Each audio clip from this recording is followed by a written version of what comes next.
ಆಗುತ್ತೆ ಯಾಕೆಂದರೆ ಎಷ್ಟು ಸಿಂಪಲ್ ಆಗಿರೋ ಸಿನಿಮಾ, ಒಂದು ಆನೆಸ್ಟ್ ಫಿಲ್ಮ್. ಅಂದರೆ ಇಡೀ ಸಿನಿಮಾ ನೋಡ್ತಾ ನಾವು ಯಾವುದ್ರ ಸಿನಿಮಾ ನೋಡಬೇಕಾದ್ರೆ ಹಿಂಗೆ ಕಣ್ಣಿಟ್ಟು ನೋಡ್ತಾ ಇದ್ದೀವಿ, ಒಂದು ಸ್ವಲ್ಪ ಕ್ಯೂರಿಯಸ್ ಆಗಿ ಏನಾಗುತ್ತೆ ನೆಕ್ಸ್ಟು ಅಂತ. ಈ ಸಿನಿಮಾ ಅಲ್ಲಿ ತುಂಬ ಲೈಟಾಗಿ ಫೀಲ್ ಆಗ್ತಾ ಇತ್ತು ನನಗೆ. ಹಳ್ಳಿ ಕಡೆ ಹೋದರೆ ಅದೇನು ಒಂದು ವಂಡರ್ಫುಲ್ ಫೀಲಿಂಗ್ ಇರುತ್ತೆ, ಸಿಂಪಲ್ ಆನೆಸ್ಟ್ ಫೀಲಿಂಗು. ಅವ್ರ ಫೀಲಿಂಗಲ್ಲಿ ಸಿನಿಮಾ ನೋಡಿದೆ ಆ್ಯಂಡ್ ಸ್ಮಾಲ್ ಇಮೋಷನ್ಸು ಅಷ್ಟು ಚೆನ್ನಾಗಿ ಇರೋದು director has brought it out. ಒಟ್ಟಿಗೆ ಹೇಳ್ಬೇಕಂದ್ರೆ ಇಲ್ಲ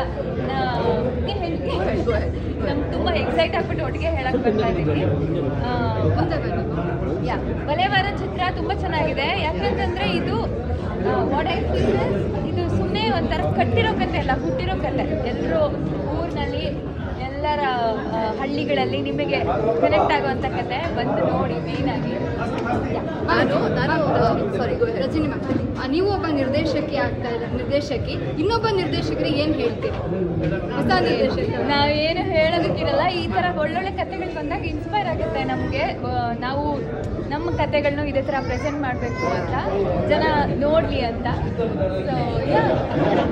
ನಾನೇನು ಹೇಳಕೊಟ್ಟೆ ಅಂದರೆ, ನಾಗತಿ ಹೇಳಿ ಚಂದ್ರಶೇಖರ್ ಸರ್ ನಮ್ಮ ಪಕ್ಕ ಕೂತಿದ್ರು ಆ್ಯಂಡ್ ಇಂಟರ್ವ್ಯೂಷನಲ್ಲಿ ಅವರು ಈ ವಾಸ್ ಲೈಕ್ ಇದು ನನ್ನ ಕತೆ, ನನಗೂ ಲೈಫಲ್ಲಿ ಒಂದು ಹಸು ಕಳೆದು ಹೋಗಿತ್ತು, ಅಪ್ಪ ಸ್ಟ್ರಿಕ್ಟ್ ಆಗಿದ್ದಾರೆ, ನಮ್ಮ ಮನೆಯಲ್ಲಿ ಅಮ್ಮ ಸ್ಟ್ರಿಕ್ಟ್ ಆಗಿತ್ತು. ಸೊ ಆ್ಯಂಡ್ ದೇವರ್ so many people was saying ನಮ್ಮ ಮನೇಲೂ ಹೀಗಾಗಿದೆ ಅಂತ, ನಮ್ಮ ಹಳ್ಳಿಲೂ ಹೀಗಾಗಿದೆ ಅಂತ.